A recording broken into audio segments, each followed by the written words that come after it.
जय माता दी। Welcome to my channel. आज हम धनतेरस वाले दिन जो धन्वंतरी भगवान की पूजा की जाती है उसकी वीडियो दिखाएंगे आपको कि किस तरह से पूजा करनी चाहिए। पूरा वीडियो देखिएगा, बहुत ही महत्वपूर्ण वीडियो है।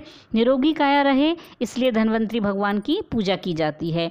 धनतेरस वाले दिन समुद्र मंथन के दौरान आयुर्वेदिक के जनक भगवान धन्वंतरी हाथ में कलश लेकर प्रकट हुए थे। धन्वंतरी भगवान विष्णु भगवान का ही रूप हैं। तो चलिए इस दिन इन देवता की पूजा क्यों की जाती है? क्योंकि सभी को स्वस्थ शरीर चाहिए होता है, इसलिए भगवान की पूजा की जाती है। तो इन पर सारी औषधियाँ चढ़ाई जाती हैं इस दिन। तो इनकी पूरी विधि विधान से पूजा हम बताएंगे। सबसे पहले उत्तर पूरब की तरफ ज़मीन को बिल्कुल साफ़ कर लें, गंगा जल से कर लें। अगर आपके पास मिट्टी है तो मिट्टी से, गोबर से लीप सकते हैं। और फिर उसके बाद वहाँ पर चौक पूरेंगे। चौक पूरने के बाद एक पटला बिछाएंगे। पटला पर पीला कपड़ा बिछाना है। पीले कपड़े के ऊपर स्वास्तिक बनाएंगे। स्वास्तिक पर चावल चढ़ाएंगे। फिर हम गणेश भगवान और लक्ष्मी जी की स्थापना करेंगे और उनकी विधिवत पंचोपचार पूजा करेंगे। रोली, पीला चंदन, फूल, जो भी हम पंचोपचार पूजा करते हैं वो पूरी पंचोपचार से पूजा करेंगे। उसके बाद गणेश भगवान को हम दुर्वा घास चढ़ाएंगे। गणेश भगवान को हम जनेऊ चढ़ाएंगे। माता लक्ष्मी को हम या तो वस्त्र चढ़ा सकते हैं, नहीं तो आप मोली चढ़ा दीजिए। पीला फूल चढ़ाएंगे गणेश भगवान को, लाल फूल चढ़ाएंगे गुलाब का हम माता लक्ष्मी को। उसके बाद उन्हें मिष्ठान चढ़ाएंगे, नैवेद्य चढ़ाकर भोग लगाएंगे। इस तरह पंचोपचार पूजा करने के बाद कलश की स्थापना करेंगे।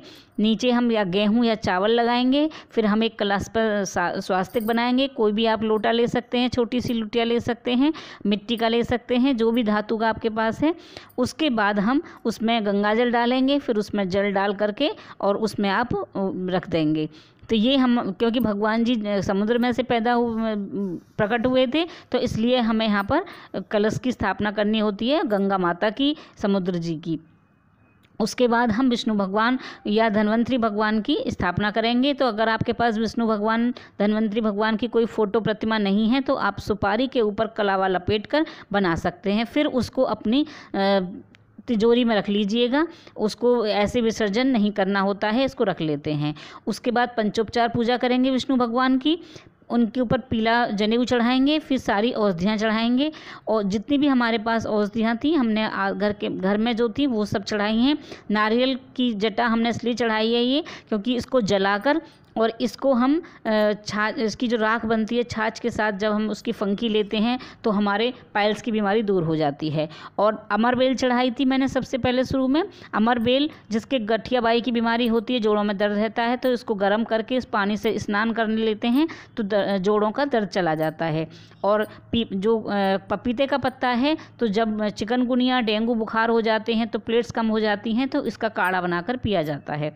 तो इस तरह से हम सारी औषधियों का पूजन करेंगे, क्योंकि औषधियों का पूजन हनुमान जी ने भी किया था जब संजीवनी बूटी लेने गए थे। फिर बाद में हम इन सारी औषधियों का काढ़ा बनाकर पी लेंगे और ये पूजा पूरे परिवार के साथ बैठकर करें आप। तो इस तरह से जब हम अपनी औषधियों की पूजा करेंगे तो हम मंत्र बोलेंगे। मंत्र इस प्रकार है: सत्यम चैयेन निरतम रोग विधूतम चह सविधि आरोग्य मत्स्य गूढ़ निगूढ़ औषध रूपम धन्वंतरी च सततम प्रणमामि नित्यम। इस तरह से हम मंत्र को उच्चारण करेंगे। आप चाहें तो मैं मंत्र नीचे लिख दूंगी, आप अपने पास लिख दीजिएगा। क्योंकि भगवान की जब हम पूजा करते हैं, औषधियों की पूजा कर रहे हैं, तो मंत्र में बहुत शक्ति होती है। जब हम मंत्र के साथ पूजा करेंगे तो हमें उन औषधियों का बहुत अच्छा लाभ मिलेगा। फिर हम भगवान की पूजा करने के बाद, औषधियों की पूजा करने के बाद भगवान को नैवेद्य चढ़ाएंगे, मेवा चढ़ाएंगे, क्योंकि मेवा भी हमें स्वस्थ शरीर देती हैं। नैवेद्य हम इसलिए चढ़ाएंगे क्योंकि भगवान को हर पूजा में नैवेद्य चढ़ाया जाता है, बल्कि मिठाई से कोई स्वस्थ शरीर नहीं होता, हम भगवान को चढ़ाएंगे। शहद चढ़ाएंगे। शहद हर बीमारियों में, बहुत सारी बीमारियों में हमें फ़ायदा करता है। खांसी में हम अदरक और शहद लेते हैं तो हम स्वस्थ रहते हैं। तो चलिए इस तरह से हम भगवान की आरती उतारेंगे, पूरे परिवार बैठकर इस तरह से पूजा करेंगे, फिर हम भगवान को आरती देंगे, फिर स्वयं भी आरती लेंगे। भगवान से प्रार्थना करेंगे कि जो भी ये कोरोना बीमारी है, जो भी हमारे शरीर में बीमारियां हैं, वो सब दूर हो जाएं और हमें स्वस्थ शरीर दें। तो इस तरह से फ्रेंड्स हम धन्वंतरी भगवान की पूजा करते हैं धनतेरस वाले दिन। अभी तक आपने मेरे चैनल को सब्सक्राइब नहीं किया है तो प्लीज़ चैनल को सब्सक्राइब कर लीजिएगा। वीडियो अच्छी लगे तो लाइक कीजिएगा और आप कमेंट्स बॉक्स में लिखकर बता सकते हैं कि आपको वीडियो कैसी लगी। और जो लोग ये पूजा नहीं जानते हैं, पहली बार करना चाहें तो ज़रूर कर सकते हैं, इसमें कोई बुराई नहीं है कि हमने कभी नहीं की तो हम नहीं कर रहे। इस पूजा को आप ज़रूर करें, जो जानते हैं अच्छी बात है, जो नहीं जानते हैं उनके लिए मैंने वीडियो बनाया है। मंत्र नहीं आता है तो धन्वंतरी देवता की जय, धन्वंतरी देवता की जय, इस तरह से बोलते रहें। पंचोपचार पूजा करते टाइम भी बोलते रहें और आरती के बाद भी बोलते रहें, भगवान से प्रार्थना करते रहें। तो इस तरह से आपको पूरे फल की प्राप्ति होगी। टिल देन बाय बाय, जय माता दी।